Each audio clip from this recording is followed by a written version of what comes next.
etortzeagatik. Muchísimas gracias también en nombre de la Fundación BBK, patrocinador principal del Hub ESG. Bueno, como saben, este evento responde a todo el estrés normativo que se está generando desde la Comisión. Nos llevan hacia un modelo de empresa que tenemos que ir cumpliendo una serie de cosas. Este estrés normativo está generando pues muchísimos problemas para acceder a la información, para digerirla. Está generando también una serie de obligaciones que a priori creemos que son de las grandes empresas, pero indirectamente van a afectar a todas las pequeñas, pues por formar parte de la cadena de valor de las grandes, con lo cual desde la Cámara de Comercio y la Fundación BBK estamos realizando un esfuerzo pues para ir digiriendo toda esta normativa y acompañarles pues en todas las medidas que hay que ir implementando. En este sentido, hemos organizado un programa con una serie de eventos que van a dar respuesta a todo este objetivo que nos hemos marcado. Y, en concreto, hoy abordamos el plan sostenible. O sea, sabemos que esto es una obligación, que hay que hacer la realidad desde las empresas. Y para ello hemos traído a 3 ponentes. Tenemos a Isabel Garro, que se va a conectar desde fuera, pues porque no ha podido asistir por un pequeño problema personal. Tenemos a Juan Diego de Petronor. Petronor también es una entidad que se ha adherido al patrocinio también del Hub, que tenemos que agradecer. Tenemos a Ana Gore Larrea del Tubacex, Isabel Garro, que viene en representación de la empresa Votarantim y por su paso por Acciona pues tiene un bagaje que creo que nos va a aportar mucho. Y tenemos a Marta Areizaga, que es asesora técnica del Hub ESG y además CEO de la empresa First Lane. Y yo no me voy a extender más. Paso la palabra a Marta, que va a moderar este evento. Y luego al final haremos una ronda de preguntas y seguido tendremos un café para poder interactuar un poquito también. Qué ricasco, Inés. Egun on guztioi, muchísimas gracias por acudir a la segunda sesión del Hub. Que Fundación BBK y Cámara de Bilbao estamos poniendo en marcha con el objetivo de informar a las pymes, sobre todo de Vizcaya, en materia ESG, ¿no? Recordaréis que la primera sesión la dedicamos a los consejos de administración, cuál es el rol de ESG en los consejos de administración hoy en día. Y hoy ya bajamos ese peldaño que es bajar al ámbito ejecutivo. Vamos a hablar de lo que es la elaboración del plan de gestión de sostenibilidad. El acercamiento al plan de gestión de sostenibilidad por parte de las empresas suele ser diferente. Algunas empiezan teniendo unas certificaciones medioambientales y a raíz de ahí van lanzando objetivos y planes de actuación ya en ámbito también SIG. Otras tienen fundaciones corporativas y desarrollando ese propósito de la fundación van impregnando también la empresa de la que nace.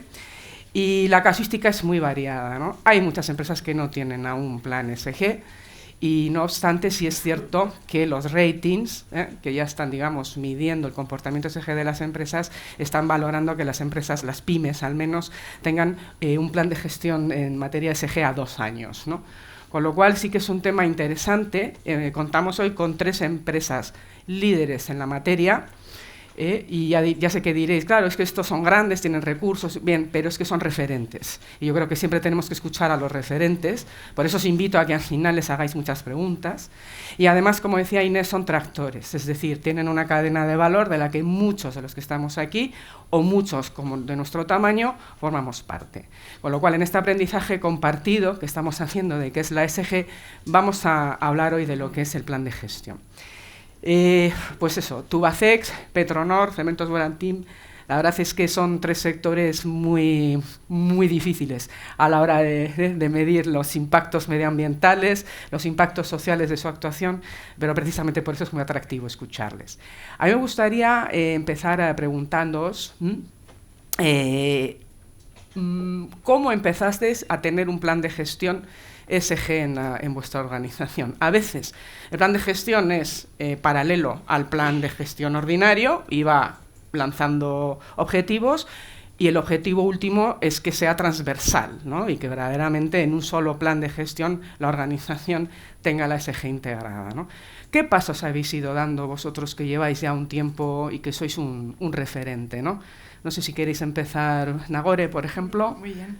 Pues bueno, buenos días. Encantada. Gracias, Marta, por invitarnos. Gracias a los organizadores de este Hub por invitarnos hoy aquí y a compartir nuestra experiencia. En primer lugar, me gustaría recordar quiénes somos, ¿no? Pues Tubacex, yo creo que quizá conozcáis todos. Somos una compañía multinacional, industrial, con sede en Álava. Estamos en más de 20 países, más de 20 plantas industriales. Y somos una compañía que se dedica a la fabricación de soluciones tubulares en acero inoxidable y altas aleaciones de níquel, ¿no? Somos una compañía que diréis, hoy ¿todo esto a dónde va? Pues todo esto va a sectores críticos, ¿no? Donde hay altas temperaturas, altos niveles de corrosión o altos niveles de presión. Movilidad y energía principalmente. Entonces, he dicho como palabras clave, ¿no? Somos una compañía industrial. ¿Qué significa eso? Pues que tenemos una actividad pues muy compleja, ¿no? A nivel de emisiones, ¿no? A nivel de seguridad, a nivel de determinados aspectos que conforman la sostenibilidad. Somos una compañía multinacional y cotizada, es decir, estamos expuestos a regulaciones y a exigencias por parte de nuestros grupos de interés, ¿no? Que tenemos que resolver. Y somos una compañía pues con mucha voluntad, ¿no? de estar al día y ser líderes en materia de sostenibilidad. Entonces, nosotros tenemos un plan de sostenibilidad. ¿Y cómo empezó el plan de sostenibilidad que presentamos hace 2 años en el Consejo de Administración? Empezó con un análisis interno. Con un análisis interno, ¿y en qué punto estamos en materia de cuando se hablaba de responsabilidad social corporativa hace ya unos años? ¿No? Vimos que había ciertas dimensiones de la RSC clásica que estaban, digamos, flaqueando.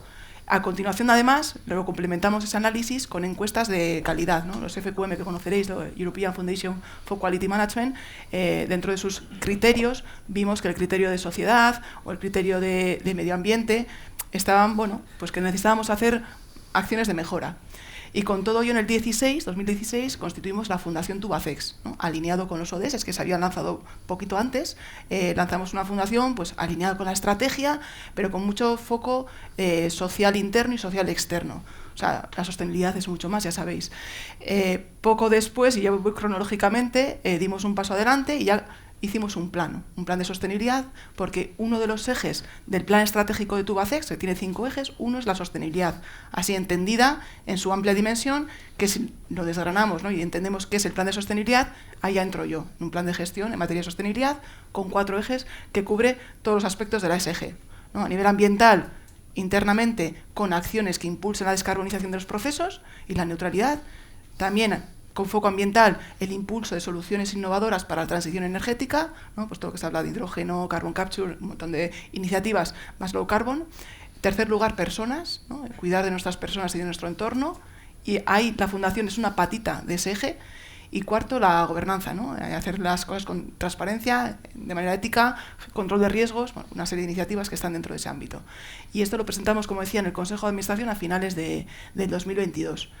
Para ello, tomando pues, de lo macro a lo micro, ¿no? Los ODS, ¿no? Que están en la Agenda 2030, ya te establece las prioridades, ya está recogiendo las inquietudes y los intereses de los grupos de interés, que además luego se transponen en políticas, ¿no? A nivel de la Comisión Europea, está el Plan Estratégico de la Comisión Europea, donde ya está recogiendo esas inquietudes de la Agenda 2030, ¿no? Bueno, sino la primera de ellas el Pacto del Green Deal, ¿no? Y todas las políticas que se derivan a raíz de las estrategias europeas, ¿no? Y nosotros tomamos un poco ese marco macro, ¿no? Pues para bajarlo a lo micro, escuchando pues, a los grupos de interés, escuchando que las regulaciones que venían en muy corto espacio de tiempo, supongo que luego hablaremos de ellas, ¿no? Y escuchando también pues, las necesidades de la empresa, ¿no? Y las prioridades de la empresa. A nivel clásico, que también yo creo que todos conoceréis, los análisis de materialidad, ¿no? Es la vía clásica para conocer las inquietudes y los intereses de los grupos de interés. Nosotros llevamos haciendo análisis de materialidad, pues no sé, desde el 16, 17, un montón de años, 6, 7 años. Primero en base a unos estándares y ahora en base a los estándares que llegan. Y ya es la forma también de escuchar a los grupos de interés. Lanzábamos encuestas a proveedores, a clientes, a bancos, a comunidad financiera más que bancos, a empleados, pues para saber cuáles consideraban que eran aquellos elementos, aquellos aspectos en los que pudiéramos estar impactando que fueran para ellos relevantes, ¿no? de manera que pudiéramos priorizarlos. Y con todo ello en la coctelera, el Pacto Global, las directrices europeas y nacionales, el análisis de materialidad, pues conformamos un plan de sostenibilidad que ya os digo que presentamos en el 2022 finales al Consejo y que todavía bueno, pues vamos revisando año a año, un poco en función de las directivas, un poco en función de las regulaciones, y seguimos desplegando a los equipos. Juan. Sí, bueno, según de Nori, yo creo que como todos sabéis, Petronor es una empresa que está participada al 85% Repsol y al 15% Kutxabank, ¿no? Entonces, en esto que son todo políticas horizontales, nosotros también actuamos mucho en función de los inputs que marca la corporación Repsol a nivel mundial, ¿no? Entonces, en este tema, la clave que hizo despegar todo fue el anuncio que hace la compañía en el año 2019 es la primera compañía energética que se compromete a ser una compañía cero emisiones en el 2050, ¿no? Eso lo que hace es que todos los inversores y los accionistas de la propia Repsol pues se fijen en ese compromiso y no lo acepten de una manera gratuita, ¿no? Sino que intenten que la compañía vaya marcando hitos, ¿no? Eso es lo que obliga a la compañía y lo que hace es que la compañía de alguna forma reenfoque su orientación y ponga el foco en la sostenibilidad, ¿no?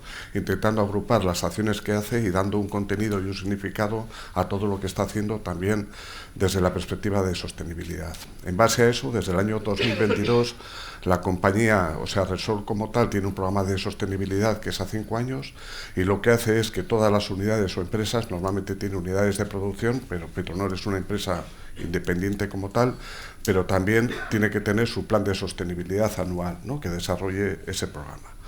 Entonces, para nosotros eso nos da de alguna manera la tranquilidad, ¿no? De que estamos respondiendo a unos parámetros comunes para todo el grupo y ahí se nos han marcado los planes de sostenibilidad que tenemos, se nos marcan 6 ámbitos en los que tenemos que trabajar, ¿no?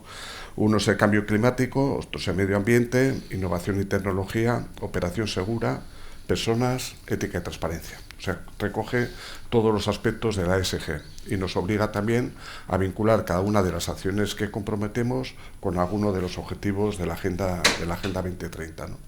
Entonces, en el desarrollo de todo esto, ¿cómo hacemos? Nosotros cada año lo que hacemos es aprobamos el plan de sostenibilidad de Petronor. El plan de sostenibilidad se aprueba por el comité de dirección, es impulsado desde la Dirección de Relaciones Institucionales, que es la que actualmente gestiono, y se van identificando acciones, ¿no? Entonces, yo creo que la gran fortaleza que tiene esto en Petronor es que en esto están implicados todas las direcciones. O sea, está la de seguridad y medio ambiente, que por supuesto, pero está la dirección de producción, está la dirección económica financiera, está la dirección de personas y está la dirección de relaciones institucionales. Y todos tenemos una o varias acciones comprometidas en relación con ese plan de sostenibilidad, ¿no? Todo eso se carga en una aplicación que es corporativa para todo el grupo y se va haciendo una revisión del cumplimiento de los indicadores actuales, ¿no? De los indicadores anuales. Entonces, en ese sentido, es un sistema que está bastante estandarizado a nivel de toda la compañía, nos permite compararnos con otros sitios y es un sistema que, bueno, pues la fortaleza que tiene es esa, ¿no? Que ha implicado a todas las áreas de la compañía. Qué interesante. Isabel, buenos días. Buenos días. Muchísimas gracias por estar, que has hecho un esfuerzo. Isabel tenía una reunión importante en Madrid a la 1. Si no hubiera venido aquí, encantada. Me habría ido encantada. Lo único que tengo el café aquí, como he oído que lo vais a tomar vosotros luego, me he adelantado y tengo aquí mi café. Muy bien, Isabel. Acompañando. Cuéntanos un poco cómo es el desarrollo del PG y desde tu experiencia además variada, ¿no? ¿Cómo lo has vivido? ¿Cuáles son las claves? Sí. Yo creo, bueno, las claves yo creo que mis compañeros lo han mencionado, ¿no? Para mí es clave entender el plan de gestión como un plan integrado a la estrategia de la compañía. Es cierto que hay organizaciones que prefieren ir paso a paso y primero desarrollar ese plan, digamos, no transversal, pero la realidad es que esta va a ser el día a día de las compañías a futuro, ¿no? Con lo cual, cuanto más transversal y más integrado en las operaciones, más fácil será que ese plan te permita desarrollar ventajas competitivas y no solo gestionar los posibles riesgos de la ESG, ¿no? Nosotros tenemos un plan como decía, integrado dentro de la compañía con 5 pilares fundamentales, uno de los cuales es la sostenibilidad. Ese pilar de sostenibilidad se subdivide a su vez en 7 áreas críticas que que son las que bueno, pues definimos en función de la materialidad de los asuntos, asuntos más relevantes para la organización. No he adelantado, nosotros en Votorantim Cimentos somos primero una empresa familiar, es una empresa cementera global con 13.000 empleados a nivel mundial, y el grupo a su vez tiene unos 40.000 empleados, ¿no? O sea, estamos hablando de una compañía muy grande, brasileña, y en la que es muy importante la sincronización de las actuaciones en toda la organización de manera muy transversal. Entonces, este plan, como os decía, que tiene sus 5 pilares fundamentales, pero luego dentro de sostenibilidad 7 ejes en torno a los asuntos más importantes, más materiales. Se actualiza de manera anual, aunque planteas un plan estratégico a 3-5 años, y lo que sí que es importante es el seguimiento, que también lo habéis comentado. Es muy importante que, bueno, tanto por parte del Consejo de Administración como por parte del Comité de Dirección, se hace un seguimiento de todos los KPIs, los indicadores que fijas para medir, ¿no? Para que os hagáis una idea concreta, una empresa de cementera, uno de los grandes retos que tiene en materiales es la descarbonización de las operaciones, ¿no? Emitimos muchísimo CO2, pero no tanto por el combustible que utilizamos en el horno, sino porque para poder producir el cemento, el componente principal, que es el clinker, es una fórmula química, que es CaCO3, y a esa fórmula hay que quitarle CO2, hay que quitarle 2 moléculas de CO, ¿no? Entonces, sí o sí, te pongas como te pongas, aunque lo metas en un horno eléctrico, la fabricación de cemento, el proceso productivo emite CO2. Claro, es un reto al core de tu producto, ¿no? Es cómo consigo hacer cemento sin emitir CO2. Entonces, este plan lo que nos permite es ir poco a poco marcando metas en el tiempo, sabiendo cuáles son los deadlines. Isabel, se nos ha ido. ¿Nos escuchas? ¿Nos escuchas? A ti no. ¿Te has escapado? No. A ver, ahora es que creo que le he dado yo sin querer al botón de silenciarme, porque debe ser que estaba hablando demasiado. Bueno, termino diciendo eso, que lo más importante para nosotros en cuanto a las emisiones de CO2 es la gestión, saber en qué punto estamos y establecer una descarbonización progresiva que implica, pues, inversión de CAPEX, de inversión en maquinaria que nos permita descarbonizar, inversiones de OPEX, en fin, operativa tradicional, pero alineada con nuestros objetivos sostenibles. La verdad es que escucharles a los tres es una maravilla, ¿eh? Es casi rozan la perfección lo que es la exposición, ¿no? Pero yo me imagino que en organizaciones grandes alinear a todos los equipos en materia SG, es decir, los compradores son un departamento fundamental, ¿no? Y los compradores están entrenados, pues, para lo que es precio, producto y cómo vamos trabajando las variables ESG en los condicionados de compra, por ejemplo. ¿Cómo formamos a la organización? ¿Cómo lo habéis hecho? ¿Habéis formado internamente? Porque me imagino que para lanzar objetivos a las áreas, a cualquier área de la organización, esa área tiene que tener, digamos, primero tiene que aceptar esos objetivos y además tiene que tener, digamos, un conocimiento y un saber que eso lo van a poder cumplir, ¿no? Aparte de los recursos materiales. Entonces, ¿cómo habéis montado planes de formación? ¿Cómo habéis empezado, ¿no? Con esos primeros pasos que yo entiendo que son importantes para tener un plan de gestión transversal? Nahore. Lo primero que hicimos fue montar un comité de SG, es un comité de gestión, ¿no? Como yo reporto al Consejo de Administración, a una de las comisiones, la Comisión de Sostenibilidad, yo quería montar un comité de gestión que fuera transversal, que creo que lo habéis mencionado ya. Es un comité donde están prácticamente todos los miembros del comité de dirección que traccionan áreas, no países, sino áreas. Pues está el director comercial, está el de compras, está relaciones con inversores, está el financiero, está la de riesgos, está recursos humanos, está el de comunicación. Bueno, me he pasado de más. He metido muchísima gente porque la sostenibilidad no soy yo, ni mucho menos. La sostenibilidad está en cada una de las funciones. Iba a decir en mayor o menor medida, pero es que es en gran medida. O sea, en todas las funciones, en gran medida, hay un impacto de sostenibilidad. Financiero, financiación sostenible. Compras sostenibles. Recursos humanos, diversidad, equidad, inclusión, sostenibilidad, derechos humanos. Es que en todas hay algo. Así que lo que hicimos fue montar ese comité. Y con ese comité empezar a trabajar y desplegar. Formación, fundamental.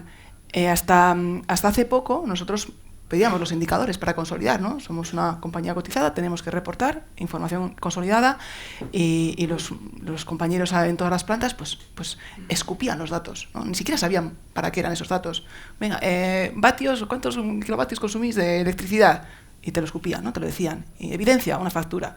¿Para qué? A nadie le importaba, nadie sabía para qué. Entonces empezamos con un trabajo muy didáctico, te estamos pidiendo esto para conseguir un Scope 2, para medir nuestra huella de carbono, Entonces, tienen que entender todos los conceptos que conforman todo el montón de indicadores que les pedimos de manera mensual, ¿no? Es como, ya vienen los de corporación a pedir indicadores.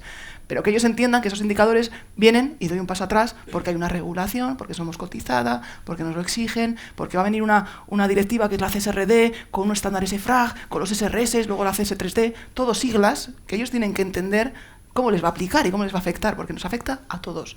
Entonces, ponemos en marcha planes de riesgos y oportunidades ambientales, que no afecta a todas las plantas, que entiendan por qué. O sea, el entender ha sido clave. Y para eso, mucha formación. Yo me he reunido con todas las plantas, calidad, operaciones, medio ambiente, recursos humanos. He montado también figuras que actúan como coordinadores de responsabilidad social en unidades, ¿no? De tal manera que facilite el despliegue. Y bueno, lo hemos hecho en primera instancia, pues muy tú a tú, muy montando jornadas, muchas llamadas formativas. El equipo de sostenibilidad soy yo y una técnico que tengo, o sea, a nivel de recursos, no os penséis que tenemos un departamento de 20 personas, somos pues una compañera y yo, pero como os decía, es el equipo más grande porque en gran medida todos estamos impactados, pues al final resulta que somos un equipo pues muy amplio a nivel internacional. Y lo que decía, ahora mismo la formación es así, el día de mañana estamos migrando para tener una plataforma digital formativa donde todos estos cursos sean parte importante del desarrollo incluso de las personas. Y en el despliegue, y ya por terminar, nosotros tenemos montado un panel de indicadores, que son 22, que son los que resumen la consecución del plan estratégico de sostenibilidad, del plan de gestión de sostenibilidad, que son los que desplegamos a las áreas, ¿no? Es lo que os decía, os pedimos que nos reportéis 21 indicadores, que para conseguirlos hay un montón de subindicadores por debajo, pues que entiendan y se sientan parte importante de lo que están reportando. Sí, Juan. Sí, nosotros dos cosas que ha comentado Nagore, ¿no? Una, en el tema de la parte de comunicación. Esto lo que intentamos es que los planes de sostenibilidad sean lo más transparentes posibles, ¿no? Se publica tanto el plan de sostenibilidad anual como la evaluación que se hace de ese plan cada año, ¿no? Y eso se publica en la web, se hace ediciones, aquí tengo el plan que hicimos el año pasado, tal, o sea, intentamos que por lo menos la información fluya, ¿no? Lo otro, lo que es la parte de formación, nosotros la estamos vinculando a la estrategia de transformación de la empresa, ¿no? Creo que lo comentábamos antes, ¿no? El tema de descarbonización supone un reto para las grandes empresas, ¿no? que generamos CO2 y que somos intensivas en consumo energético, ¿no? Y bueno, pues nosotros tenemos el compromiso de ser cero emisiones en el 2050. Eso a nosotros nos supone una auténtica transformación. O sea, imaginaros lo que es una empresa que está tirando de productos y de petróleo para producir combustibles, que en el 2050 pues los tiene que producir de otra manera distinta, con el reto de que esa transformación la tenemos que hacer mientras estamos trabajando, ¿no? Porque tenemos que seguir trabajando, tenemos que seguir generando recursos para poder invertir en todo ese proceso de transformación. Eso es muy complejo y eso es algo que preocupa muchísimo a la gente, ¿no? Entonces, todo lo que es esa estrategia de transformación que lleva implícita todo este tipo de acciones, proyectos de descarbonización, proyectos de innovación relacionados con biocombustibles, con combustibles sintéticos, con economía circular, que al final es todo de lo que estamos hablando, seguridad en las operaciones, todo este tipo de cuestiones, lo estamos trasladando a las personas, a todas las personas de la organización, a través de la comunicación de esa estrategia de transformación.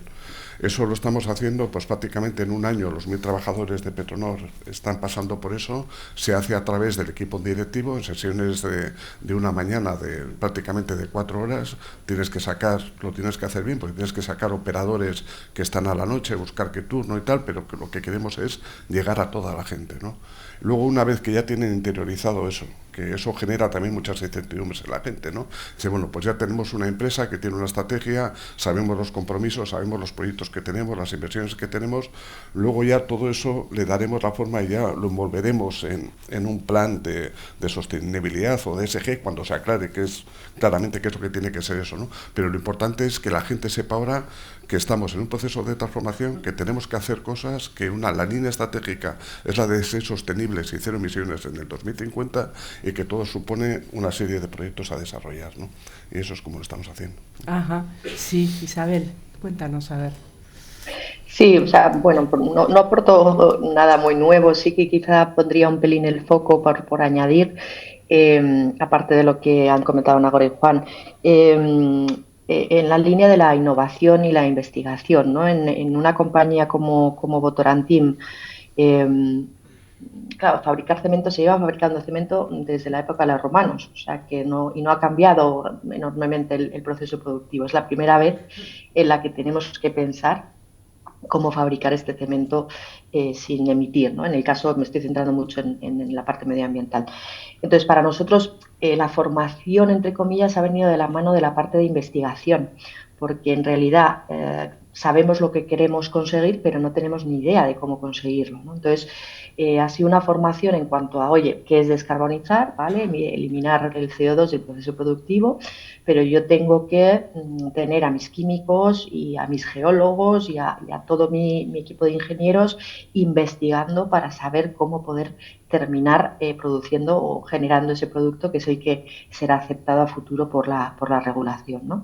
Entonces, bueno, más que formación, que la ha habido, sobre todo en la parte que comentaba Nagore, ¿no? De cuando vas a reportar lo que estás haciendo, sí que hemos pasado a un entorno muy regulado, muy claro, con unos estándares fijos y entrando ahora mismo en vigor la CSRD, y nos va a obligar a formarnos para comprender qué vamos a tener que poner en esos informes, ¿no?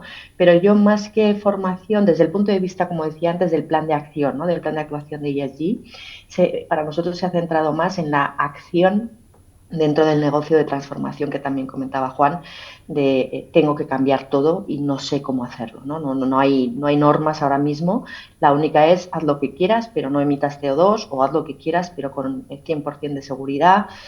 Entonces, bueno, pues tienes que hacer prueba-error, tienes que ir investigando y bueno, y requiere además grandes cantidades de dinero y de inversión, con lo cual lo que sí que hemos tenido es que aprender a buscar pues ayudas y colaboración y alianzas, ¿no? Tanto a nivel de nuestras organizaciones patronales como las cámaras, por ejemplo, y organizaciones que nos ayudan un poco a poner en común lo que vamos aprendiendo sobre la marcha y a intercambiar ese conocimiento. Yo creo que eso también ha sido clave.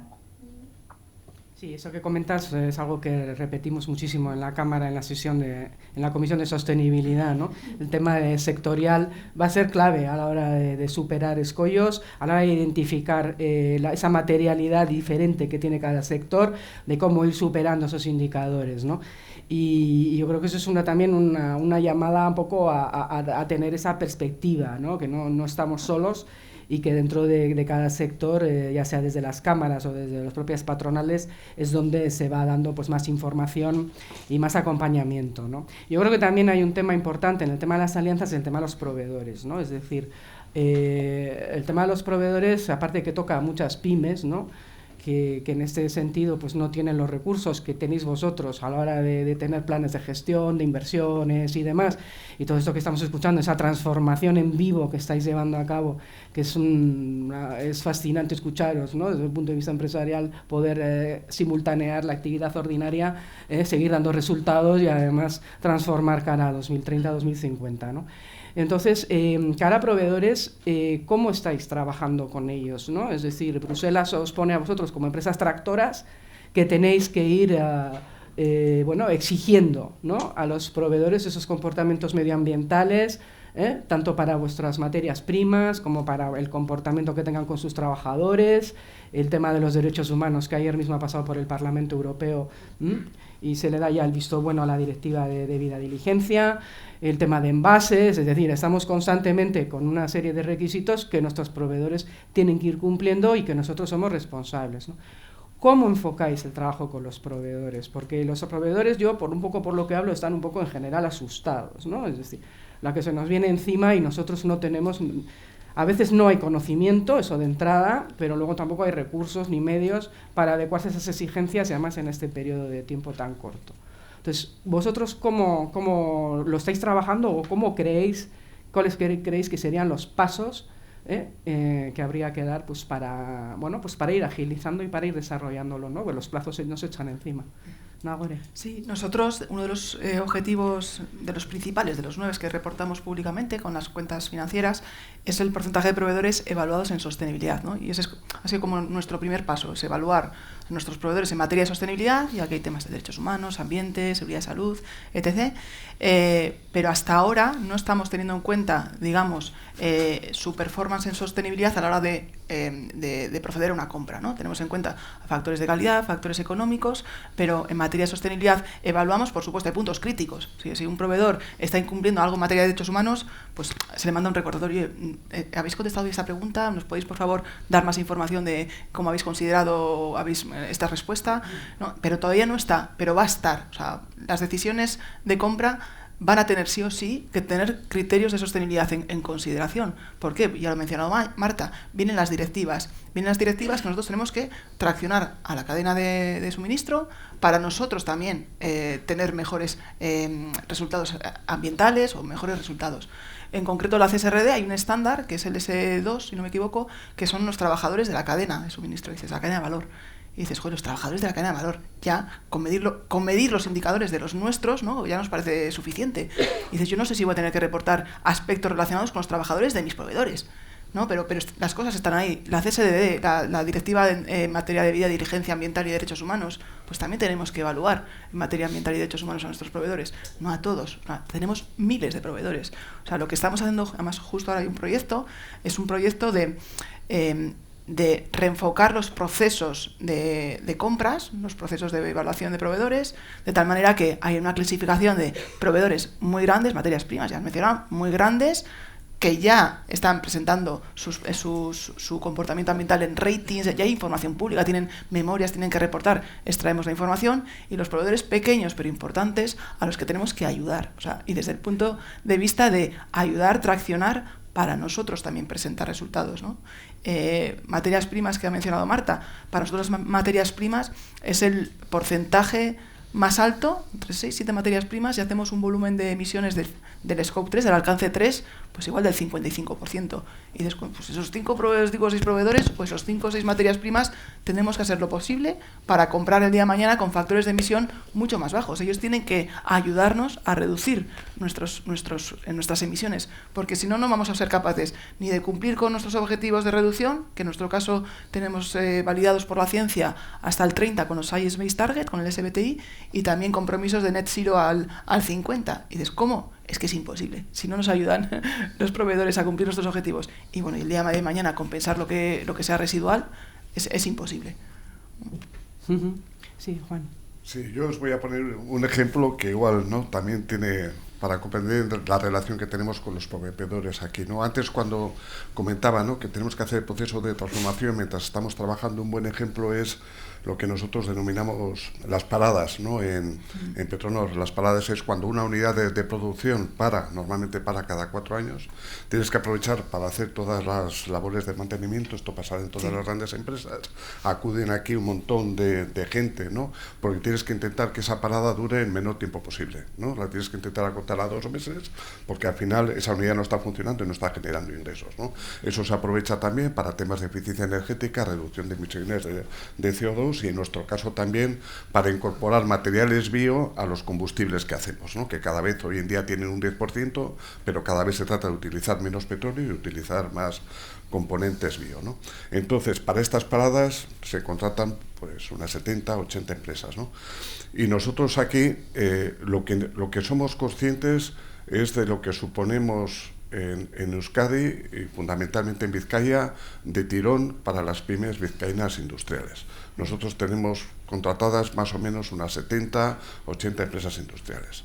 ¿Pero qué sucede? Claro que esas empresas industriales tienen que competir con las empresas que trabajan con el Grupo Repsol, ¿no? Porque al final al Grupo Repsol le interesa, ¿no? Pues conseguir empresas que le ofrezcan los mejores precios, que ofrezcan tal, ¿no? Y nosotros aquí tenemos unas condiciones laborales que no son las que existen en otros sitios, una serie de peculiaridades que nosotros, que somos conscientes que tenemos que conseguir mantener esa vinculación con las empresas locales y que tenemos que conseguir que sigan contratando con Repsol, nosotros sí o sí, las pymes del territorio tienen un aliado en Petronor, porque nosotros queremos contratar con ellas. Entonces, en la medida que, aparte de cuestiones de precio, podamos incorporar cuestiones sociales, cuestiones de sostenibilidad, cuestiones de valor, nosotros vamos a jugar mejor y vamos a tener más argumentos para eso, ¿no?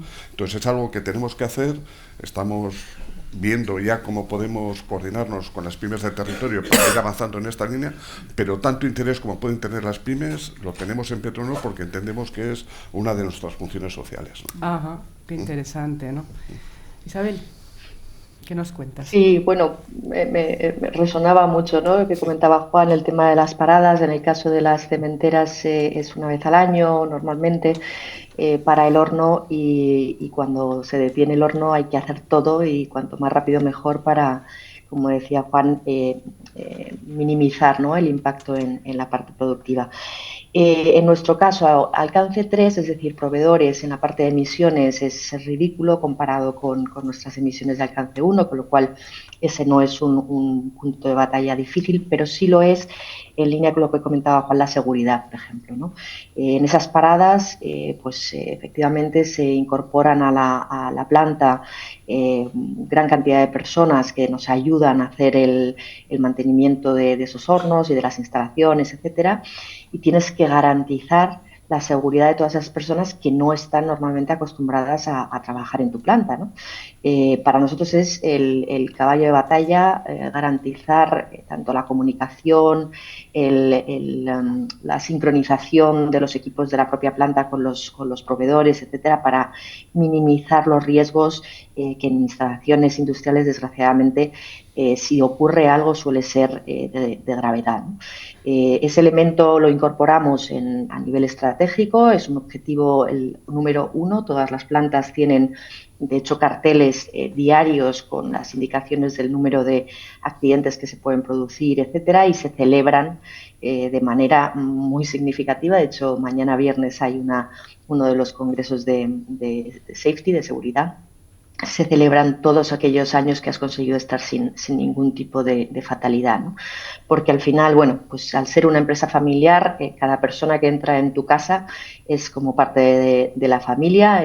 Lo sabéis bien también en las empresas vascas, hay muchas empresas familiares, y al final es muy importante que la gente que trabaja en tu organización esté tan segura como la gente que has invitado a trabajar contigo para hacer esa parada, ¿no?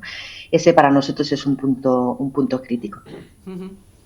¿Y todo esto tiene premio? Esa es una de las grandes preguntas, ¿no? Siempre estamos hablando de la reputación, que el mercado te va a premiar, estamos hablando de la financiación sostenible en los últimos tiempos, el cumplimiento de determinados indicadores a obtener, ¿no?, una financiación más blanda en el mercado o unas primas de seguro más suaves. ¿Es cierto? ¿Tiene premio? ¿Qué hay que hacer para llegar a esas fuentes de financiación verde con un plan de gestión sostenible? ¿Cuál es el camino? ¿Cómo se puede llegar a obtener eso, ¿no?, en 2024? Yo con el corto siempre tengo dudas. Hace 2 años, en el 21, ¿no?, cuando se aprobó todo el tema de la taxonomía, ¿no?, de la clasificación de actividades sostenibles, ¿no?, en el marco de la Unión Europea, ¿no?, y las empresas poníamos nuestros números, ¿no?, qué porcentaje de elegibles somos a nivel de sostenibilidad. Lo hacías como con miedo en el cuerpo. Dices, voy a poner un porcentaje que puede o no afectar a una financiación en un futuro. Tampoco sé qué futuro puede afectar ahora, el día de mañana. Hay mucha incertidumbre en estos mecanismos y en estas directivas que se están transponiendo. Entonces, nosotros sí es cierto que tenemos al nivel de elementos de financiación sostenible, más que financiación sostenible, tenemos financiación vinculada a la consecución de objetivos de sostenibilidad. Entonces ya tenemos pagares sostenibles vinculados a un par de indicadores, tenemos frameworks para financiación de iniciativas pues, de más volumen, ¿no? También vinculados a objetivos de sostenibilidad, y luego pues estamos sobre la mesa pues temas de factoring, confirming, pues vinculación de deuda a largo plazo también a sostenibilidad. O sea, hay muchos proyectos que en materia de sostenibilidad pues queremos linkarlos. Pero la afección que pueda tener, más allá de la financiación, nuestro comportamiento de sostenibilidad el día de mañana, pues a la hora de tomar decisiones de inversión, entendemos que sí, ¿no? Si no, no haríamos todo esto. O sea, entendemos que al final esto hay que hacerlo porque si no la empresa el día de mañana pues va a ser menos competitiva y es un factor importante en materia de competitividad. Entonces, todo lo que hacemos lo hacemos con esa visión, que no hay un paso atrás. Esto ha venido para quedarse, ha venido para ser competitivos, para que la gente tome decisiones de compra, para que los inversores inviertan en nosotros, para que los stakeholders nos consideren en sus procesos. Entonces, lo hacemos con esa visión. Pero es cierto que ahora mismo, en el corto, hay mucha incertidumbre de cómo se están analizando nuestras posiciones en ratings, cómo se está, ¿no? Hay incertidumbre generalizada. Ajá. Sí, nosotros, a ver, en esto tengo que hablar a nivel de Repsol, ¿no? También, y luego hablaré también a nivel de Petronor, ¿no? Pero lo que pasa es que a nivel de Repsol, del plan estratégico, plan económico financiero que tiene ahora, pues todas las circunstancias que hay es económicamente muy solvente, ¿no? Tenemos un margen de caja enorme para hacer inversiones, etcétera, etcétera, ¿no? Pero lo que sí interesa mucho a todos los inversores y a todos los accionistas, y es de lo que se preocupa nuestro consejero delegado durante todo el año, es decir, os habéis comprometido a ser emisiones netas cero en el 2050, marcarnos los pasos. Es decir, ¿qué resultados concretos vais a conseguir en el 2025? ¿Cuánta reducción de CO2? ¿Cuánta reducción de consumo de agua? ¿Cuánta captación de tal? ¿No? O sea, y ahí tenemos metas para el 2025, 2030, 2035, 2040. En la medida que nosotros vayamos cumpliendo esos hitos, y por ahora los vamos cumpliendo, no vamos a tener problemas en el entorno de accionistas, fundamentalmente inversores, ¿no? Otra cosa es la relación que tenemos nosotros con Petronor, con Kutxabank, ¿no? Que es el 15% de nuestro accionariado, y ahí ya nos exige. O sea, yo también tengo que rendir cuentas como Kutxabank a nivel europeo de que estoy participando en una compañía y darme mucha información sobre lo que estamos haciendo, ¿no? Entonces esto lo estamos precisamente ahora trabajando con Kutxabank, viendo ellos los requisitos que están teniendo y nosotros dándole respuesta con cosas que estamos haciendo y que antes no informábamos a Kutxabank, ¿no? Para que cumpla con sus obligaciones europeas. Ajá, eso va todo en cadena, ¿no? Va Al final la banca es la primera que tiene que responder. Ellos son, ¿no?, los los primeros en tener interés, en tener el Marcham o el TIC, ¿no?, verde a nivel de, ¿no?, además siendo pues una entidad financiera con las peculiaridades que tiene, y nosotros, como antes hablábamos de los proveedores, también hablamos de Kutxabank. Para nosotros Kutxabank está en el origen de todo esto, claro, y tenemos una vinculación de todo tipo, ¿no? Y en la medida también que podamos colaborar a eso, lo haremos, ¿eh? Isabel, ¿qué nos cuentas? Sí, bueno, como Marta y yo nos conocemos desde hace muchos años. Yo eso de tiene premio me suena un pelín paternalista a día de hoy, después de tantos años hablando de esto, ¿no? ¿Tiene premio? Sí, tiene el premio de poder seguir trabajando y seguir teniendo la empresa. Entonces, si eso lo consideras un premio, a mí me parece más que suficiente, ¿no? Yo creo que hay que hacer las cosas bien, tenemos que ser conscientes de que cada vez vamos evolucionando en el concepto de qué es hacer las cosas bien, y desde luego para mí es fundamental, ya no solo, o sea, lo que sí que necesito más que premio, lo que sí que necesito es financiación para determinadas transformaciones que desgraciadamente, pues para que os hagáis una idea, si grandes números, si una planta cementera cuesta unos 150 millones de euros, ahora mismo una infraestructura para esa planta de captación de CO2 cuesta 350 millones, ¿no? Con los márgenes que tiene el cemento, que son bajísimos. O sea, es absolutamente imposible hacer una inversión y recuperarla en este momento con el precio que tiene esa tecnología. Entonces, bueno, pues más que premio, lo que necesitamos es saber hacia dónde tiene que ir nuestro barco, que tiene que ir hacia esa seguridad en las operaciones, hacia esa descarbonización, a esa contribución a la comunidad, a pensar en un negocio que desarrolle productos, pero sin impactar negativamente en el entorno. Y lo que quiero es hacerlo de la manera más viable posible, ¿no? Tanto para la compañía como para los que nos rodean, ¿no? Entonces, bueno, creo que el premio para mí está no es externo, sino en la picaresca de aprender a hacer las cosas de nuevo, ¿no? Creo que ese es lo bonito de este ejercicio, que lo has comentado antes, Marta. Creo que es espectacular el poder ser parte de una transformación de nuestra industria, de cosas que se han hecho pues, desde los romanos igual, y de repente tener la oportunidad de hacerlo de una manera diferente. Creo que es un honor y una responsabilidad enorme, y para mí ese es el mayor premio, que consigamos desarrollar un sector cementero que esté alineado. Además, ahora mismo estamos hablando solo de cambio climático, de emisiones de CO2. El día de mañana estaremos hablando también de biodiversidad y de integrar la biodiversidad y la protección a la biodiversidad en nuestras operaciones, que ahora mismo suena a cuento chino o algo absolutamente abstracto, y que espero que el día de mañana, en las futuras generaciones, la biodiversidad y la producción de cemento pues sean absolutamente simbióticas. Para mí ese es el premio. Muy bien. Hablábamos un poco, sobre todo tú, Nagore, hablabas de los indicadores y de los reportes de sostenibilidad. ¿Qué opinión tenéis de las memorias de sostenibilidad, de los reportes que nos están obligando a hacer de manera cada vez más exigente? Además, ¿creéis que son herramientas útiles para demostrar el comportamiento ESG de las organizaciones? ¿Creéis que son mejores que el modelo que teníamos hasta ahora, que era que había 80 ratings que te valoraban en el mercado de una manera, cada uno con un criterio?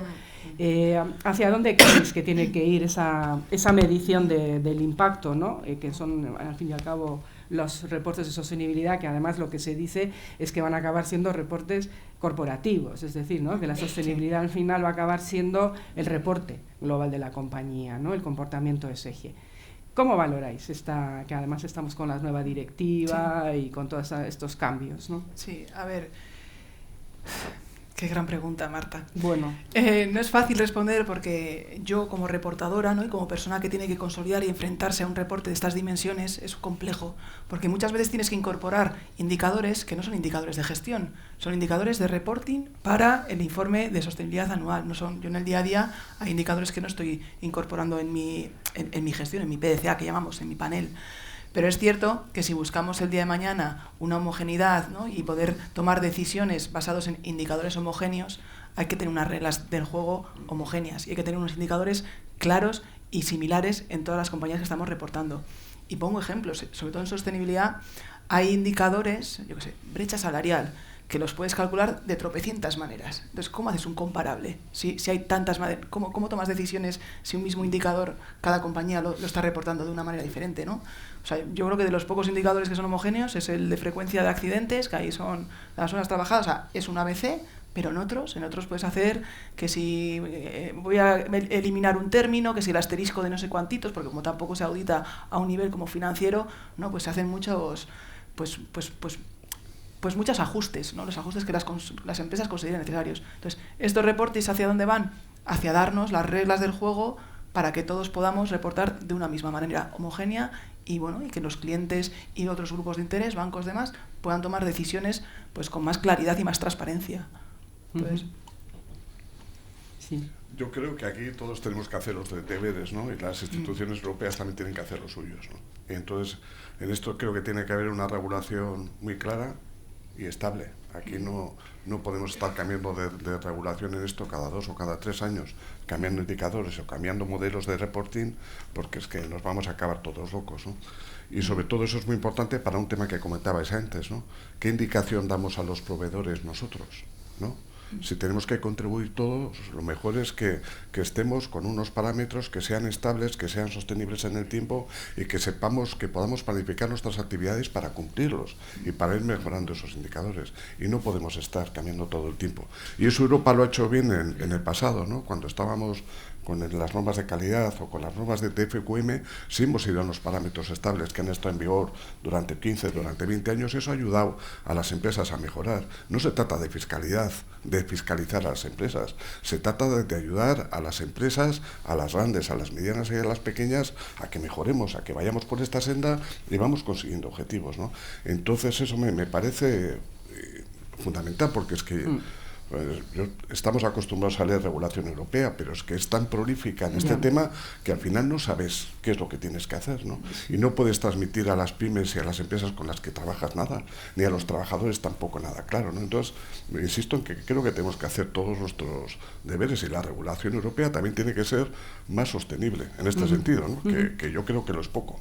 Sí, la estabilidad legislativa, ¿no? Eso es. Porque otro de los temas también es un poco hablamos de plan de gestión, lo tenemos ya lanzado y de repente nos viene una nueva normativa o nos viene un cambio en el saber de la ciencia que decías tú, Inés, ¿no? En el I+D, y al final pues tienes que volver a reformular el plan de gestión, ¿no? Y cambiar aplicaciones y cambiar modelos de reporting y tal, y eso es muy complicado. Es complicado en las grandes, no, pues imaginaros en las pequeñas y medianas empresas, ¿no? Lo que puede ser eso. Ya. Y Isabel, que el tema del reporting, que tú además lo has trabajado en Acciona, nada menos, ¿no? Sí, en el ámbito internacional, ¿qué nos cuentas?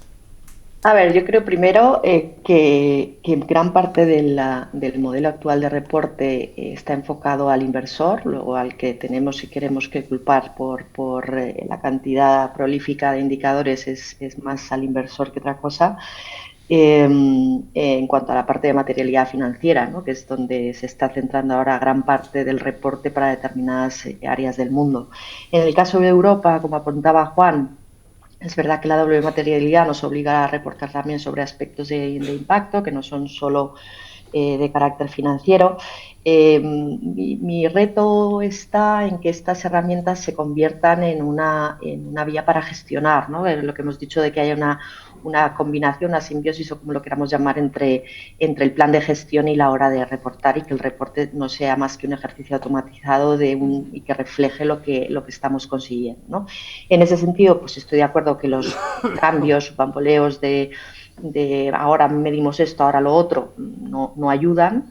Pero bueno, yo en este sentido reconozco que soy relativamente optimista. He hecho la implementación de los procesos de reporte de ya no sé cuántas organizaciones y creo que es más un miedo escénico que otra cosa. O sea, cuando te enfrentas a ello, pues coges los indicadores, montas la tabla, montas los dashboards y ya está.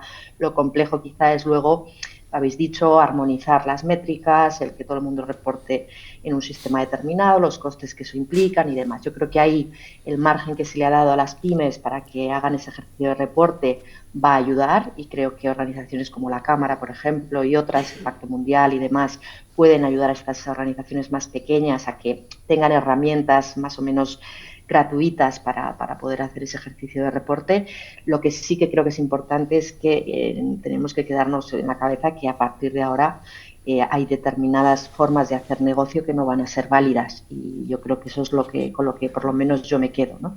Que vamos a hacer negocio, y al igual que antes tenía que contar muy claramente cuánto dinero estaba haciendo, ahora tengo que explicar muy claramente cómo estoy haciendo ese dinero, y para mí eso es un avance muy positivo. Ajá. Las tres trabajáis con proveedores internacionales. ¿Qué situación, cómo les veis afrontando la normativa de Bruselas, ¿no? Porque parece que estamos hablando constantemente de la normativa que entra en vigor en nuestro espacio, que nos afecta a un porcentaje importante de proveedores porque son locales y son cercanos, pero tenemos proveedores por todas partes, ¿no? ¿Cuál es vuestra experiencia a la hora de trabajar con estos proveedores? ¿Están por la labor de seguir produciendo fuera y que importemos con el posible arancel, ¿no?, que se les pueda poner a sus materias, o no? ¿Cómo en vuestro diálogo con ellos, qué os manifiestan, qué os cuentan? Nagore. En nuestro caso, lo que comentabas de los aranceles, entiendo que va por el CBAM, ¿no? Los mecanismos en frontera para compensar las emisiones de lo que se fabrica a nivel europeo con lo que se fabrica a nivel fuera de Europa. Entonces, es cierto que ahora estamos en una fase de transición, estamos evaluando cómo sería, ¿no?, si tuviéramos que pagar por las emisiones de productos que estamos importando con nuestros proveedores fuera de Europa, y efectivamente estamos en una fase de evaluación porque efectivamente se tienen que tomar decisiones, ¿no? Nuestros proveedores fuera de Europa que saben que la regulación en Europa pues es mucho más exigente, ¿no? Hay países donde esto de la sostenibilidad pues casi que ni se lo creen, ¿no? Y es cierto que aquí en Europa pues es una de las regiones con más exigencias a nivel de regulatorias. Entonces, bueno, pues ellos también tendrán que hacer sus deberes para ayudarnos a nosotros a tomar nuestras decisiones de compra, porque quizá el día de mañana no compense traer productos fuera, porque hay que pagar unas aranceles que, bueno, pues que suponen un alto coste, ¿no? Pues o habrá que transponer ese coste al cliente, o habrá que tomar, pues, ¿no? Estamos en esa fase de transición valorando qué está suponiendo esas compras fuera de la Unión Europea y qué impacto tienen en nuestra cuenta de resultados. Que yo os decía, hasta ahora no tenemos que pagar emisiones, estamos en fase de transición con esta normativa. A partir del 25 se espera, ¿no?, que ya haya que pagar esos derechos de emisión por lo que importamos. Pues vamos a ver qué afección tiene. Ajá. Sí, nosotros estamos en el mismo esquema, pero sí me gustaría comentar una cosa, ¿no? Que además que está pasando, o sea, que es decir, vale, tú puedes exigir a tus proveedores todo esto, pero ¿qué productos están vendiendo en el mercado, ¿no? Nuestros proveedores, ¿con qué productos están compitiendo? Y en el caso del petróleo y de los hidrocarburos está pasando un tema que ya ha salido en prensa, el tema del fraude, ¿no? Que está prohibido importar, yo qué sé, pues petróleo de Rusia o de tal, ¿no? Pero hay compañías que se están creando precisamente para traer el petróleo de Rusia o de otras zonas donde el petróleo no te permite ya, bueno, y además una producción de gasolina, sobre todo de gasóleo, que no cumple los estándares europeos. Los estándares europeos ya obligan a que el 10% del combustible, o sea, del combustible sea de origen bio, ¿no? Entonces, por una parte te traen petróleo de zonas que no están, o de países que no están autorizados, y segundo, el petróleo que se vende, ¿no?, en los sitios low cost, pues, o sea, la gasolina o el gasóleo que se vende no cumple los estándares que nosotros estamos exigiendo al resto. A esto podemos añadir que son empresas comercializadoras que se crean y desaparecen, con lo cual tampoco tributan con el IVA, ¿no? Y entonces eso pues les permite ofrecer pues gasolina o gasóleo pues a unos precios que no son competitivos también para nosotros, ¿no? Pero eso está repercutiendo a nivel estatal, y hoy en prensa salía que la reducción de mercado está entre el 20 y 25% por este tipo de iniciativas, ¿no?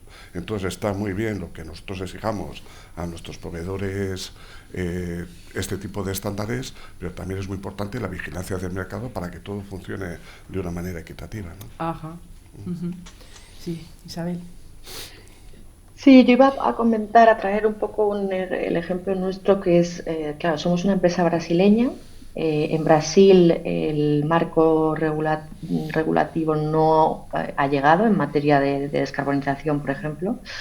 Con lo cual, pues plantea una situación curiosa, y es una empresa brasileña que tiene una filial en Europa y que tiene que implementar en Europa cosas que a lo mejor en su propia sede matriz no tiene que implementar, ¿no? Entonces, bueno, pues está siendo muy interesante ver, quizá me desvío un poco de la pregunta, Marta, de proveedores, porque nosotros la definición de proveedor internacional no digamos que el número no es material, pero sí que es curioso ver cómo pues consideran Europa un buque insignia que les está indicando qué es lo que va a venir y cómo implementarlo en Brasil, ¿no? Entonces, pues ves que una compañía que no necesariamente tendría que hacer en Brasil esos cambios está haciendo todo a la vez, porque comprende perfectamente que pues será cuestión de tiempo el que ellos tengan que meterse en los mismos procesos de reporte, de transformación y demás,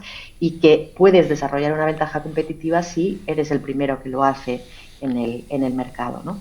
Entonces, bueno, en nuestro caso la verdad es que eso, las señales son muy positivas, y ellos están aprendiendo con nosotros sobre la marcha, y es verdad que a nivel de proveedores no tenemos tanta dificultad, porque no es la cifra más difícil, ¿no?, de nuestra cuenta de resultados, pero sí el convencer a tu board de que esto está, como decía Nagore, para quedarse, ¿no? Ajá. Desde vuestra experiencia cotidiana, como digamos las cabezas visibles de SG en vuestras empresas, ¿Cuál sería, dentro del organigrama, la situación ideal del jefe de SG o de la jefa SG, ¿no? En vuestra, digamos, igual os encontráis con problemas a la hora de lanzar objetivos o a la hora de tener, digamos, esa autoridad sobre otras áreas que siempre son más core, ¿no? Más dentro de lo que es la facturación y demás. En vuestra experiencia y con la legislación que está entrando en vigor, lo digo porque hay empresas que tienen la SG en comunicación, hay quien lo sigue teniendo en recursos humanos, hay quien lo tiene en calidad. Las más en este momento la tienen en financiero. Entonces, desde vuestro punto de vista y vuestra experiencia cotidiana, ¿dónde tendría que estar el cabeza de SG? Yo digo dónde estoy yo. Yo estoy de la mano del consejero delegado. Es una función que depende directamente, a nivel jerárquico, de la máxima cabeza ejecutiva de la compañía, ¿no? Que es nuestro consejero delegado. Y además estoy en la otra mano del departamento financiero, porque es cierto que todo a nivel de consolidación de información, claro, las cuentas de sostenibilidad van con el informe anual de cuentas consolidadas. Si hay que establecer sistemas de control y supervisión de la información no financiera, información de sostenibilidad, tengo que hacerlo de la mano del equipo financiero. O sea, todas las exigencias que me vienen, los inversores, ¿no? Todas las exigencias me vienen en mayor medida por ese área. Entonces, dependo de mi consejero delegado, de Jesús Morís, y voy muy de la mano del equipo financiero y de riesgos. Entonces, y a partir de ahí, trabajo con todo el equipo directivo, porque al final esto hay que desplegarlo tanto por las áreas, y hago así por las áreas que son transversales, como por los países y funciones, ¿no? Que van hacia abajo.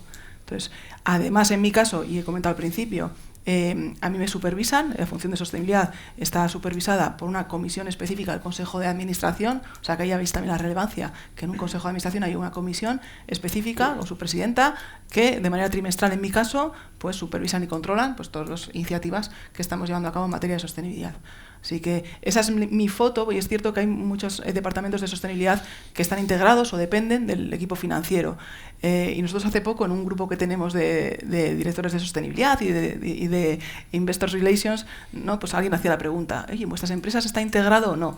Y el resultado salió que la mayoría de los que formamos ese grupo de 100 y pico personas no estaba integrado, ¿no? Que era un departamento solo y al uso, ¿no? Porque sostenibilidad es mucho más, obviamente, aunque tenga un impacto muy directo en la parte financiera, va más allá, ¿no? Entonces, yo ahí dejo mi posición, como estoy yo.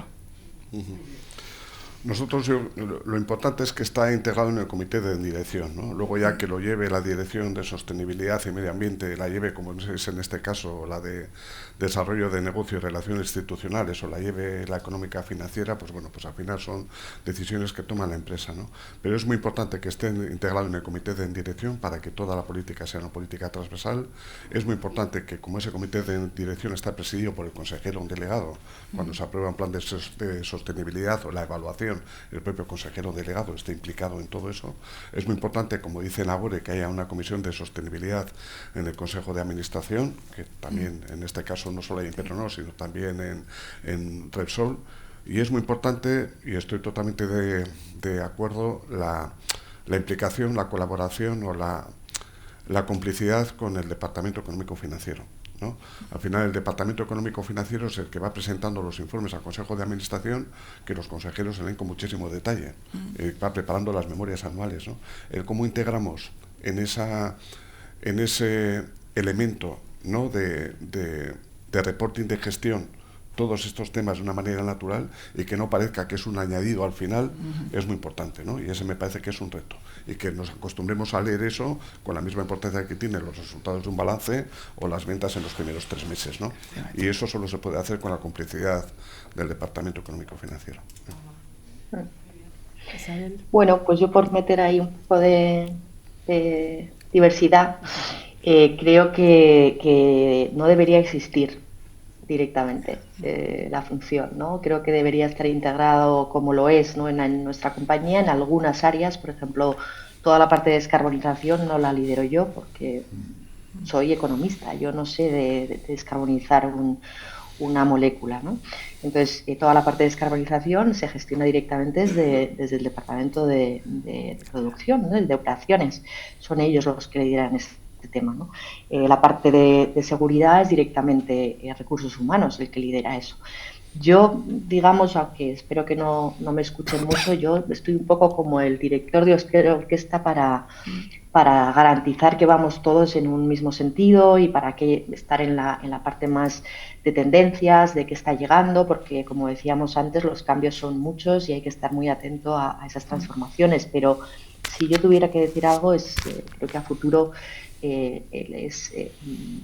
operar de manera sostenible es la única forma de operar y por tanto no debería de haber un departamento para comportarse bien, ¿no? Empresarialmente hablando. Yo creo que tiene que integrarse en todas las áreas de la compañía y en todo caso para que yo pueda tener algún puesto de trabajo a futuro, pues me dejáis ahí para coordinar un poco con la batuta, ¿no? Pero para mí debería de desaparecer en el medio plazo. Pero con mando en plaza, ¿no, Isabel? Eso sí, poquito claro, para... con jerarquía para que, ¿no? Lo que comentábamos aquí, ¿no? Para que te hagan un poco de caso. El tema de los stakeholders lo hemos pasado muy por encima y es un tema que es exigencia, ¿no? Es decir, el reportar, el comunicar cómo llegamos a qué es lo que tenemos que gestionar, ¿no? La famosa materialidad y vía, bueno, pues lo que nuestros stakeholders nos dicen, ¿no? ¿Qué es los stakeholders a la hora de hacer un plan de gestión? ¿Cómo se identifican? ¿Cómo se identifica qué interés tienen en nuestro plan de gestión? ¿Cómo lo hacéis vosotros? Bueno, en nuestro caso, una compañía como Tubacex, ¿no? Que funciona en procesos y hay un proceso de definición estratégica donde hay un apartado, digamos, de donde se especifican cuáles son nuestros grupos de interés, ¿no? Con nuestra matriz de grupos de interés, con subgrupos de interés. Bueno, hay un trabajo elaborado para tener clara al menos quiénes son, ¿no? Y qué impacto tienen en la compañía. Y luego tenemos los responsables, y eso es un comentario que ya habéis hecho, ¿no? Al final, la sostenibilidad, como está en las propias áreas, pues recursos humanos o el departamento de personas, ¿no? Se comunica o conoce los intereses de los empleados, el equipo financiero de banca, inversores, analistas, el departamento de compras, pues clientes, proveedores. Entonces, tenemos claros quiénes son los interlocutores y quiénes nos tienen que traer en primera instancia las inquietudes y necesidades de sus grupos de interés, ¿no? En el caso de sociedad, pues lo hacemos otra vez también de la fundación. Entonces, una vez que tenemos, digamos, el cóctel de esas inquietudes, las ordenamos. Pero son los responsables de área quien en primera instancia tiene esa relación fluida cada uno con sus canales, con los grupos de interés. Para luego, y ahí es donde entro yo, decir, bueno, pues tenemos este listado de inquietudes, vamos a priorizarlas, vamos a trabajar con ellas, vamos a tener en consideración lo que os decía, la parte más macro, ¿no? De la Agenda 2030, que también recoge las inquietudes de los grupos de interés, las políticas europeas, las exigencias que nos vienen en materia de ratings, que los ratings también nos van apuntando hacia dónde tenemos que manejar la gestión, y con todo ello, pues ya priorizamos, definimos, hacemos la materialidad, ¿no? Y establecemos los planes.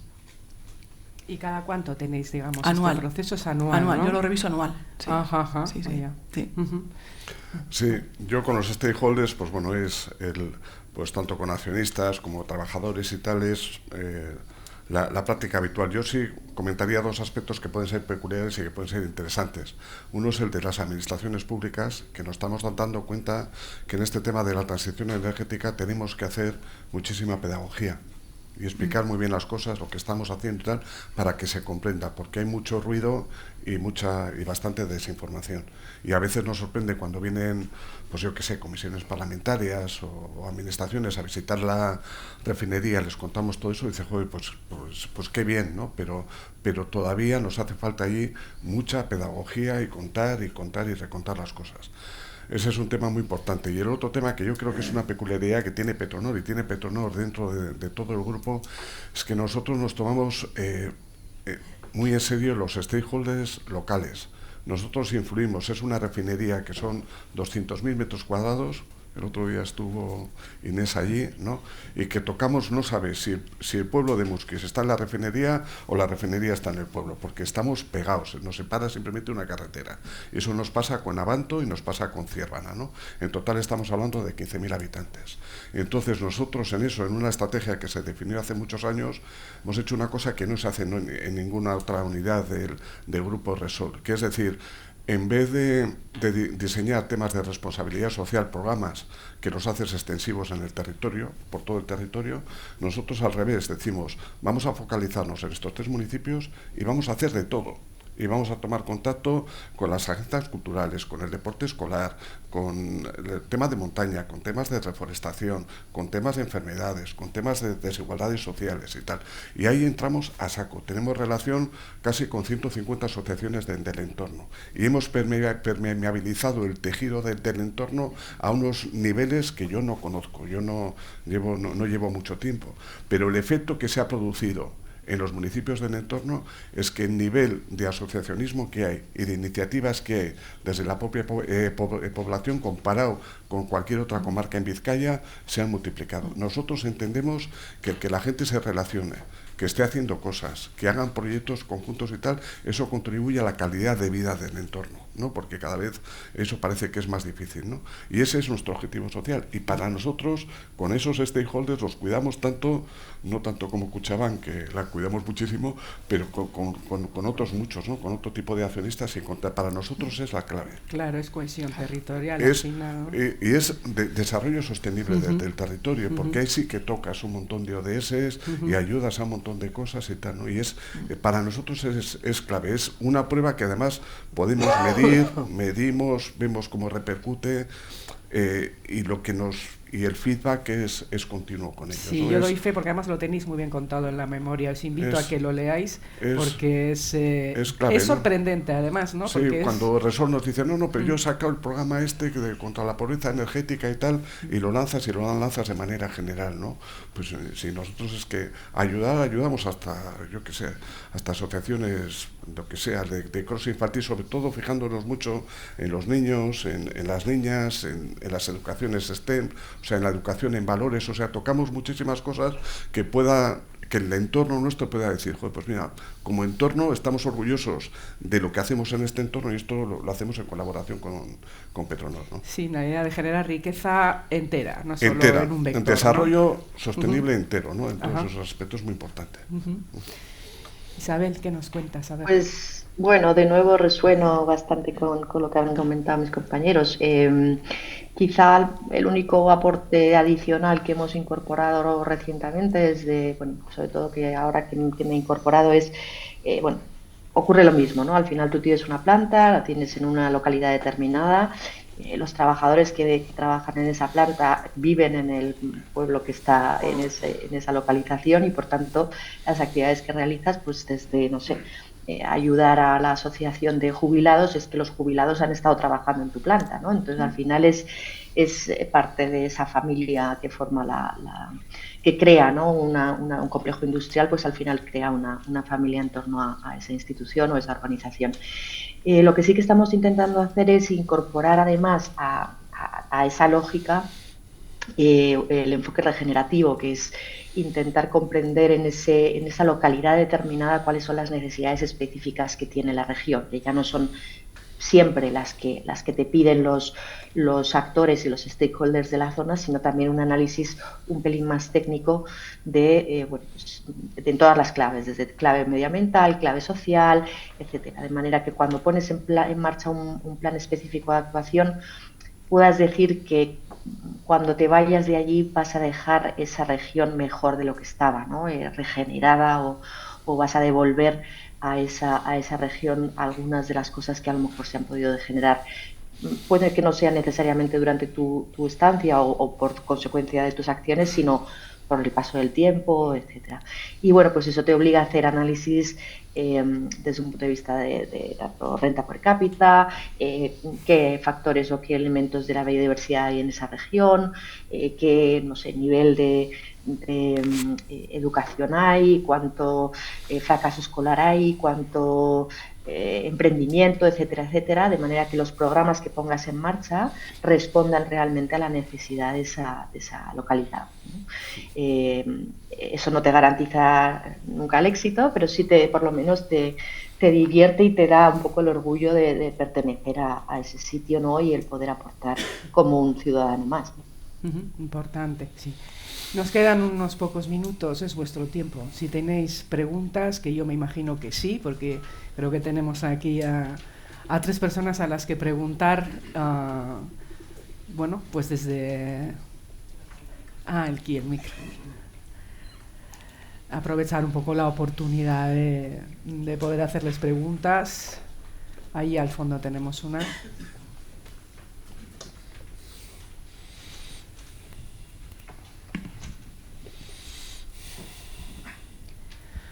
Hola, buenos días. Bueno, primero muchas gracias por la generosidad de aportar esta información.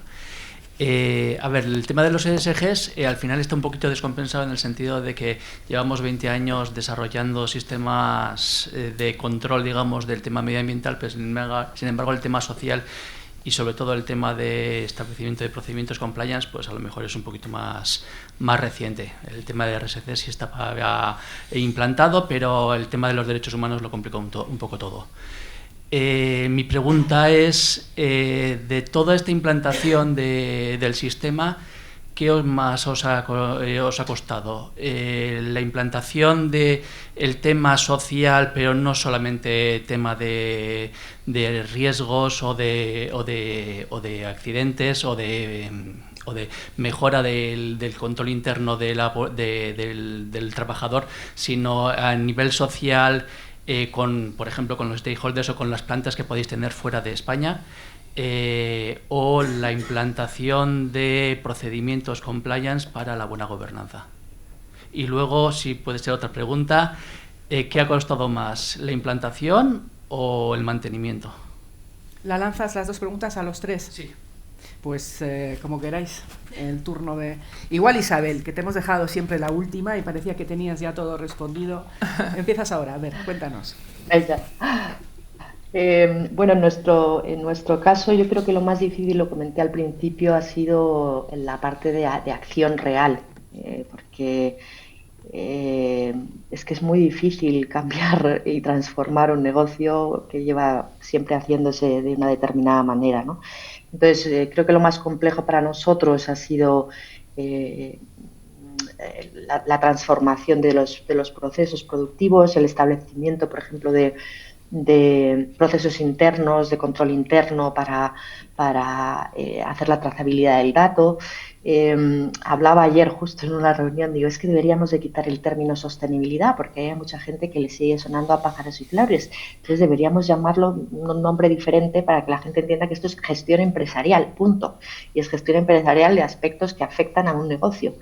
Entonces, bueno, pues sí, ha sido difícil y está siendo difícil esa transformación, y creo que lo más complejo es explicar a nuestros colaboradores, a la gente que está en la planta, que lleva haciendo una cosa determinada de una manera siempre igual, que ahora le he montado antes del horno una maquinita que le va a ayudar a triturar unos materiales que disminuyen las emisiones de CO2, ¿no?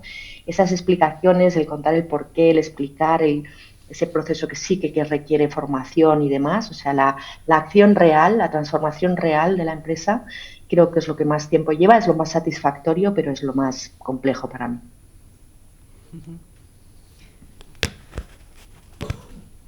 Yo estoy muy de acuerdo con lo que haya comentado. En nuestro caso, somos una compañía descentralizada, o sea, a nivel corporativo consolidamos, pero cada uno ejecuta, pues siguiendo las pautas o directrices corporativas, pero cada uno con sus propios sistemas, ¿no? Y con sus propios planes de gestión y demás. Claro, yo quiero pedirles que tienen que hacer, yo les tengo que pedir cosas, les tengo que decir, oye, a partir del 25 que toda vuestra electricidad sea verde, a partir de no sé qué vamos a estar en un proceso de riesgos de no sé cuántos. Entonces, esa implantación, ese llevar a las plantas las necesidades corporativas, pues es un reto, es un absoluto reto cuando la organización es una organización descentralizada, ¿no? Que es lo que decía antes, vienen los de corporación a pedir, ¿no? Pues ¿por qué pedimos, ¿no? ese trabajo? Sí, nosotros aquí podemos distinguir dos ámbitos, ¿no? Comentabas el tema de compliance. A nosotros el compliance nos llega desde el grupo, ¿no? Los códigos éticos, las normas de contratación.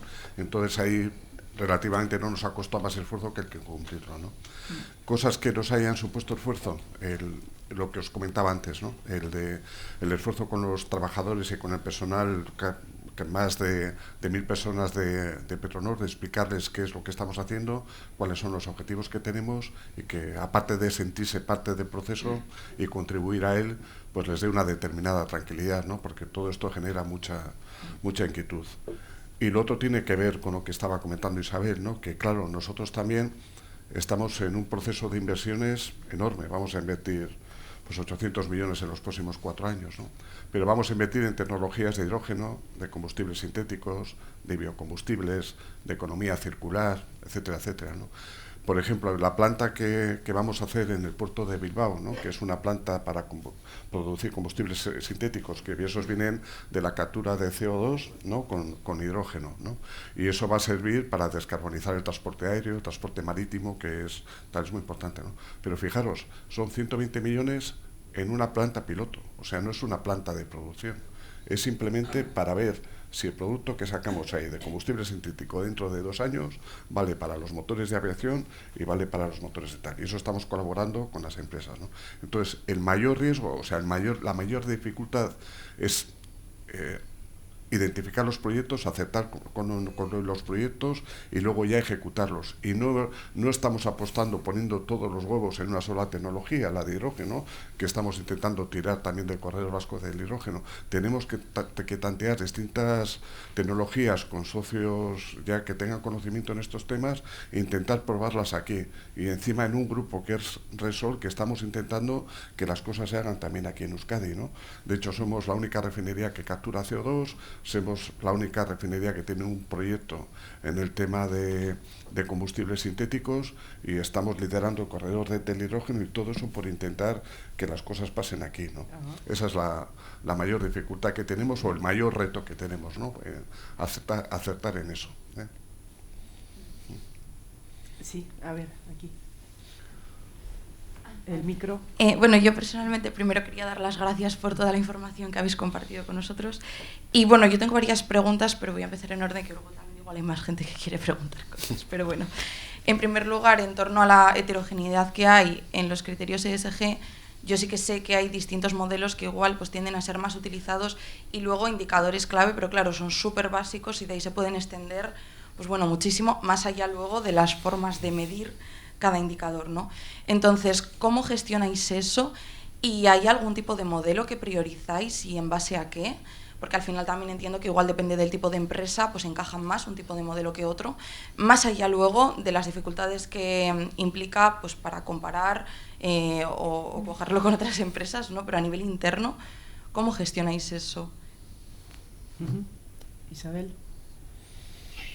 Sí, bueno, yo creo que el nuevo marco de CSRD, que nos ofrece un estándar específico, que es el ESRS, en el futuro va a ser la herramienta principal de trabajo, ¿no? para todos nosotros, sobre todo porque incorpora una cosa que ya se intentó hacer en el 2006, me parece que yo participé en el grupo de trabajo, que es el reporte vía XBRL, que es un sistema digital que te permite que toda la información que vuelcas en un reporte sea comparable y homogénea en la forma de contarlo, ¿no?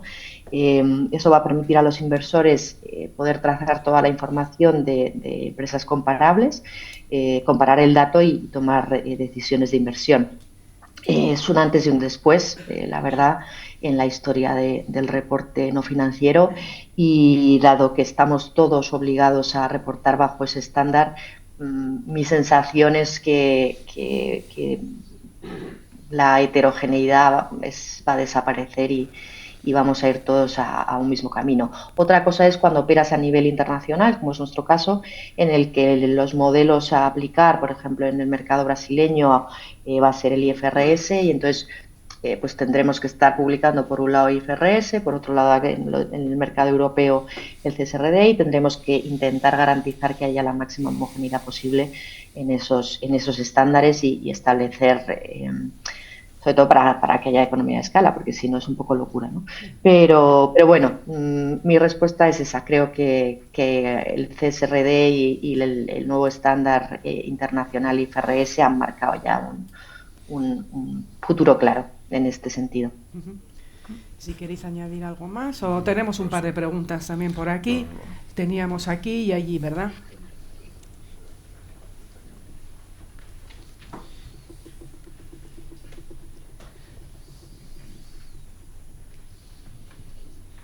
Aquí, ¿no? Aquí, en primera... Sí. Buenos días, muchas gracias por vuestras aportaciones. Mi nombre es Andy Baker y tomo la libertad de compartir un poco a nivel anecdótico, ya que antes Isabel comentó el tema del término de la sostenibilidad, que me hizo mucha gracia. Yo antes trabajé en Estados Unidos con William McDonough, uno de los pioneros de la economía circular, y de cara al término sostenibilidad, no sé, si alguien te pregunta, oye, ¿qué tal la relación con tu pareja? Y te responden sostenible, es como darle una palmadita y en el hombro decir, ya lo siento, ¿no?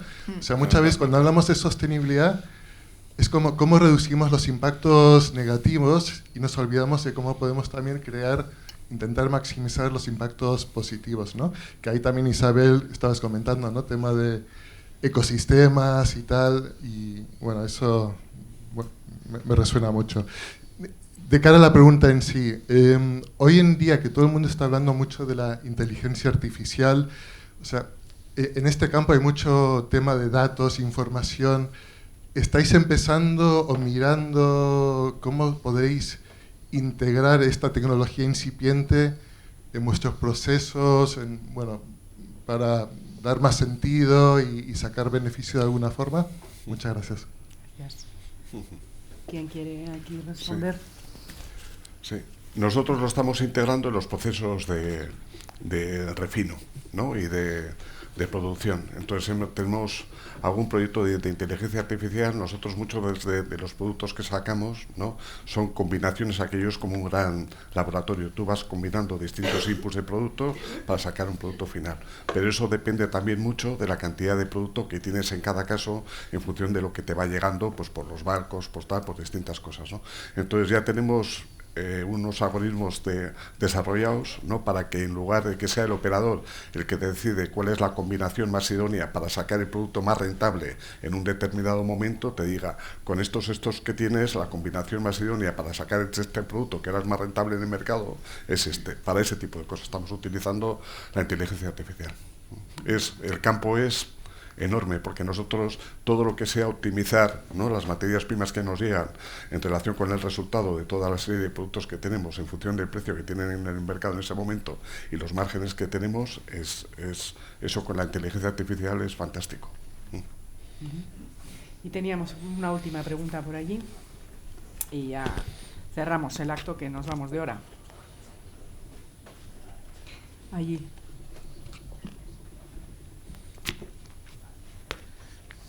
Egunon, yo trabajo en Ormazábal, una empresa fabricante de bienes de equipo eléctrico e industrial, ¿no?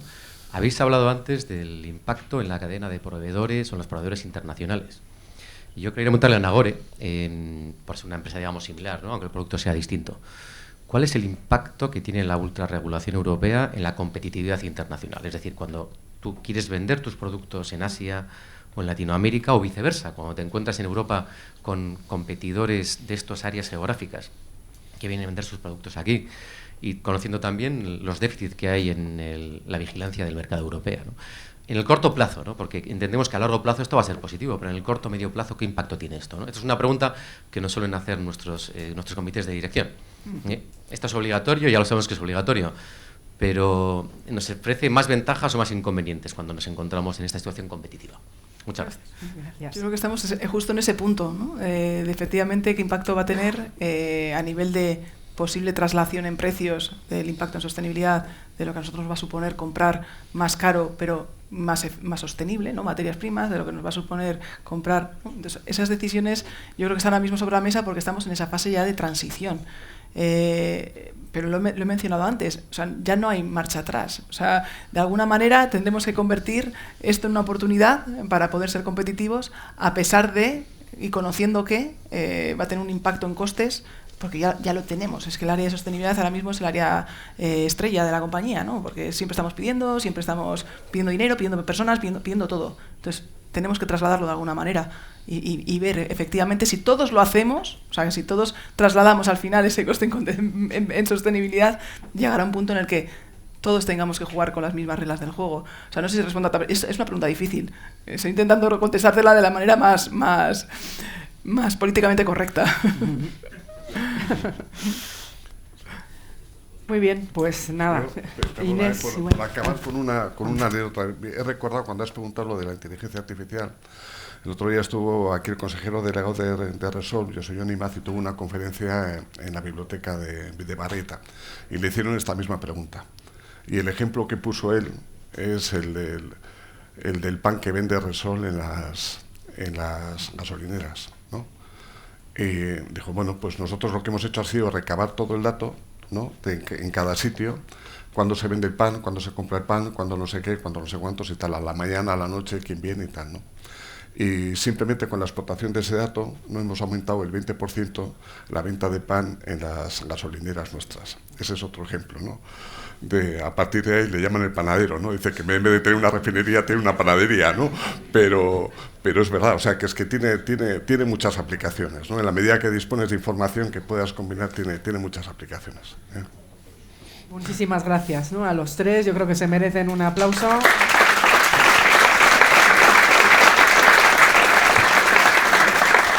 Y cierra el acto Inés Salvide, directora de Sostenibilidad de la Cámara de Bilbao. Gracias. Bueno, muchas gracias. Una gozada escucharos, una gozada también las preguntas. Lo que no cabe duda es que estamos inmersos en una transformación de gran calado, una transformación con diferentes transiciones y que, aunque tiene muchísimo de lo local, y es para poder competir a nivel mundial, para seguir conservando este bienestar que comentaba Juan. Está claro que tenemos que hacer unos deberes.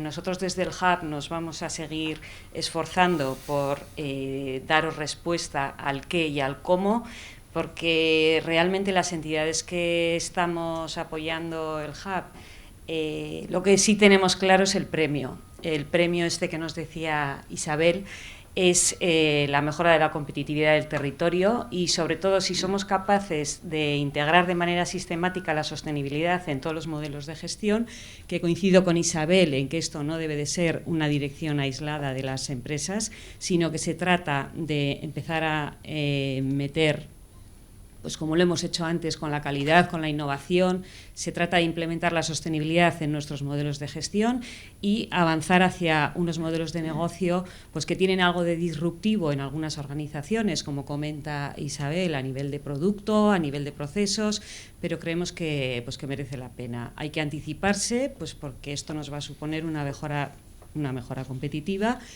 Y por eso nosotros vamos a seguir trabajando pues con la ayuda de Marta, de ponentes como los que hemos tenido hoy, y con el apoyo de la Fundación BBK como patrocinador fundamental y con colaboradores como Petronor.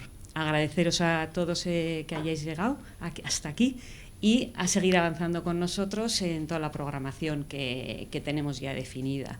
Tenemos un evento cada mes, recibiréis información por los canales habituales y os animamos a los próximos, que vamos a empezar a hablar de la taxonomía verde, la taxonomía social, y vamos a intentar desde ahí pues seguir apoyando a la empresa de Vizcaya, que es nuestra razón de ser. Muchas gracias.